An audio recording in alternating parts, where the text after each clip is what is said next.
Hello. This video is for people who want to build good habits or erase bad ones. Let's get started. Now, as most people know, a habit is an action or a process that you repeat many times, which almost becomes ingrained in your head. And habits are formed because your brain wants to hand off its attention to the unconscious part of your brain so it doesn't have to work as hard, right? And they are a solution to a problem. For example, let's say the problem is that your bed isn't made, and so a habit forms that you make your bed every day after you wake up. And this is a four-step process that habits become formed in. The first is the cue, which is the start of it, what makes your brain have a thought and thinks of a solution to the problem or the cue. The second is the craving, which is what your brain wants to do because of the cue. The third is the response, which is what you do because of the craving. And the fourth is the reward, which is the end goal or what happens because you responded to the cue.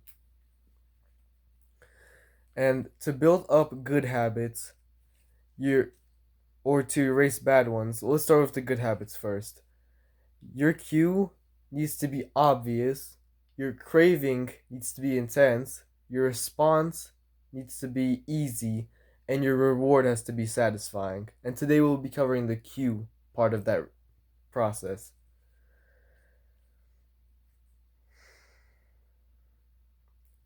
So, to build up good habits, you need to start with the cue. And for the cue to become easy to respond to, it has to be obvious. So, let's say you go into a room and you see water everywhere, right? Water in the vending machines, water in a shopping cart, everywhere. Then you're more likely to choose water because it is the most obvious choice to pick in that given situation. And this same thing can apply to what habits you do. So, for example, let's say you're a smoker, right? This goes for the negative habits as well. You're a smoker and you go into a room and someone else is smoking, right?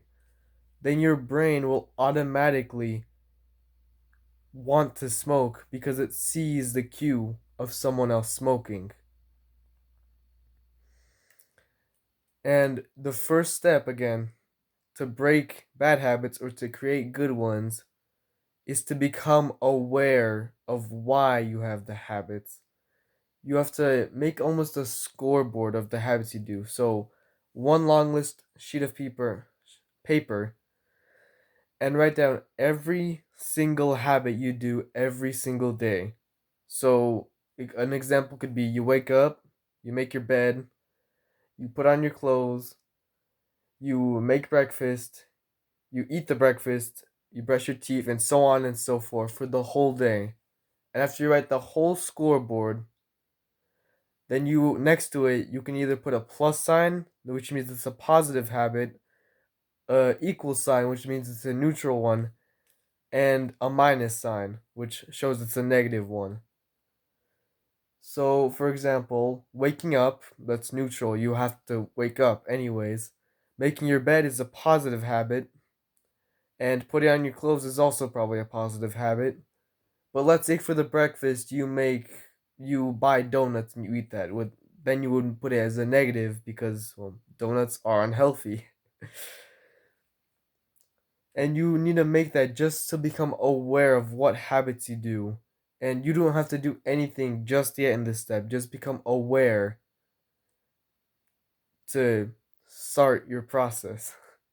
Then, after you become aware of your habits, the next step is to to make your good habits obvious. The two most common cues of the start of habits are time and location. So let's say you go to bed at 10 o'clock each night in your bed. That's time and location for the habit. So your cue becomes you go into bed at 9 o'clock or 10 o'clock, sorry. And this process happens with every single habit you do. You wake up at 8 o'clock in your bed. You make your bed right after you wake up when you stand up. You put on your clothes after you make your bed next to your dresser, right? Every single thing happens in order because of time and location. And the best way to utilize that process is to stack your habits that you already do daily. So you make your bed, you wake up, and to make the next habit that you want to start come right after, you stack the habits together in a block so it's easy to remember. So, for example, you wake up, and after you wake up, you immediately make your bed, right? Every single day you wake up, but the habit you would add onto it is to make your bed. Or let's say after you shower in the morning, you brush your teeth, right?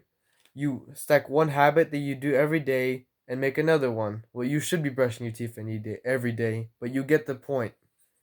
You add a process that you do every day and you add something else onto it to make it easier to remember. And the next thing to do is you already know the cues that you can start to use of previous habits, but if your environment is negative, then it'll be 1,000 times more difficult to start up the habit. So again, let's go back to the smoker example. Let's say you are quitting smoking and yet everywhere around you people are smoking, right? Let's say your friends, your family, your coworkers, everyone smokes. Then it's just going to be impossible to quit because of the environment you are in. You must change the environment in order to get good habits up and going. So let's go back again to the smoker. Let's say he makes new friends that don't smoke or are completely against it, then it is going to be harder for them to continue smoking because of the good influence, because of the good environment they are in. And eventually, the cue that you start with the habits becomes the context of your behavior. So, again, with the smoker, the cue isn't that you want to smoke. The context that you feel anxious or you see someone else smoking, that becomes the cue. And the best way to remove the bad habits or to make them less obvious or invisible next to the good ones. So, let's say you play video games and after every single time you're done, you unplug the console or the computer and you put them in a drawer somewhere or a closet, then it's going to be less obvious to you than a book that's sitting right there on your counter.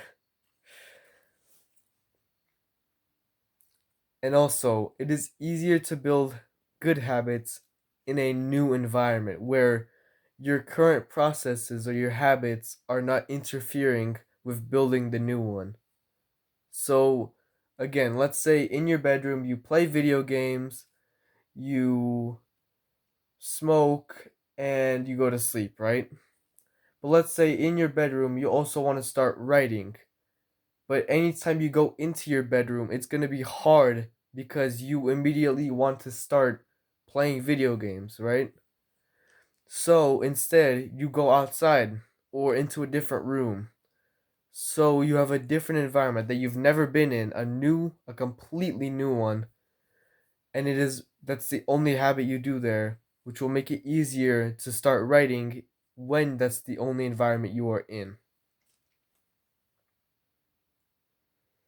Now, let's talk about self-control. So, your environment matters more than motivation and self-control just because a person with high self-control but in a negative environment will keep having to use the self-control and will eventually fail. But a person, even with low self control, but in a great environment where there is no bad habits to be found, will never have to use their self control, so they won't ever fail. Your environment matters more than your self control. Because self control is a short term strategy, but becoming the architect, the builder of your environment, which in turn builds your habits, is the most important thing. That's all I have for you today. Get back to work.